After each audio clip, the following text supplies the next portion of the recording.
It's every writer and novelist's favorite time of year. That's right, National Novel Writing Month is among us.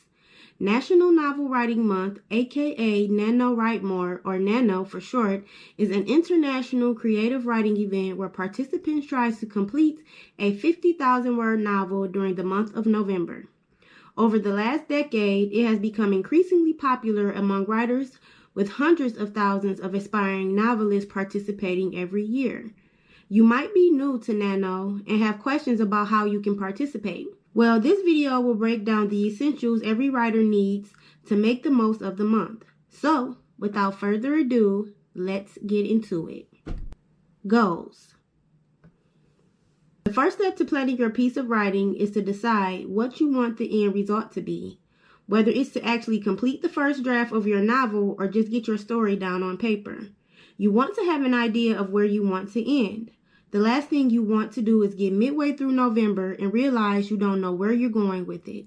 Therefore, a certain amount of planning is required before embarking on NaNoWriMo.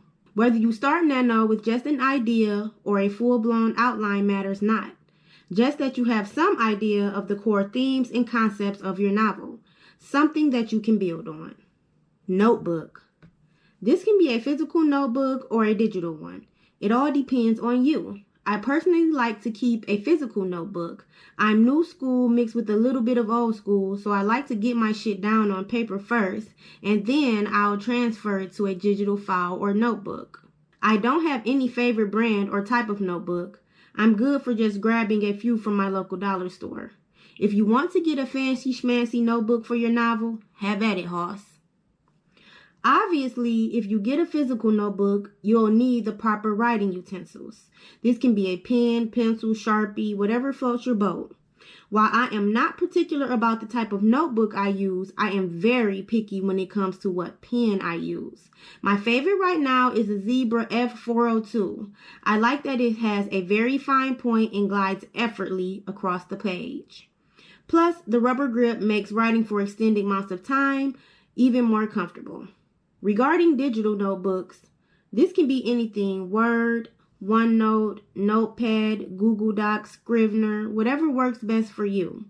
I personally use a program called Dabble Writer. It is a paid subscription, but you can try it out for 2 weeks before you commit. I like Dabble in particular because it can be synced with your Nano profile and will automatically update your progress. Nano profile. Speaking of my Nano profile, you'll need one of your own to participate in the NaNoWriMo.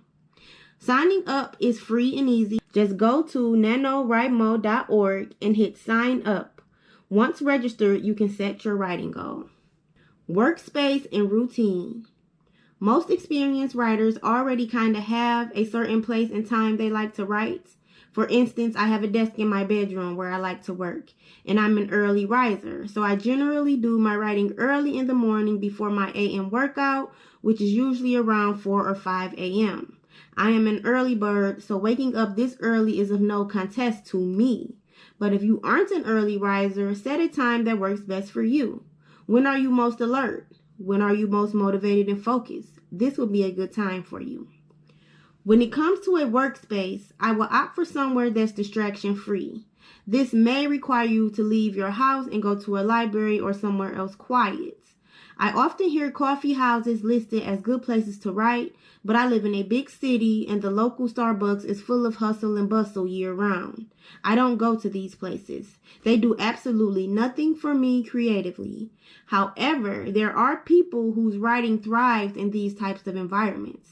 If you are one of these rare unicorns, rock out. Playlist. While I don't like a lot of miscellaneous background noise while writing, I do like music. I am a big fan of classical and lo-fi while I am working. I don't like music with lyrics because it can be distracting, so I stick with instrumentals. Every blue moon, I might throw on some jazz. I am a music lover in general, so as long as it's mellow and allows me to concentrate, I'm good. I really make the most out of the streaming services I use, which is Tidal. Tidal has a really cool station called Brain FM. Here you can find playlists for just about anything you want to do, focus, workout, plan, relax, whatever. If you have Tidal, I highly suggest you check it out. Finally, you'll want to gather whatever resources you'll need to write your novel. Things such as writing prompt worksheets and character profiles and interviews fall into this category. There are a ton of writing and novel resources available for free online. A simple Google search will put just about everything you need right at your fingertips. One resource that I use to collect and keep track of my resources is a bullet journal. They are very popular for planning, and I know a couple of writers who also have one. Some even have an entire journal dedicated just to NaNoWriMo. While I don't do this, I do have a section in my bullet journal for tracking my progress during Nano. While many of the writers who participate in Nano are unpublished newbies, there are quite a few seasoned writers who still participate in the event. Whether they are working on a new piece or just there to lend a helping hand to those who are less experienced. Overall, it's a great event to participate in regardless of your level of expertise. Are you a writer? Do you plan to participate in Nano this year? Have you participated in the past? What other tips do you have that might be useful? Drop me a comment below and be sure to subscribe and hit the like button. Thanks for stopping by. Until next time, happy writing.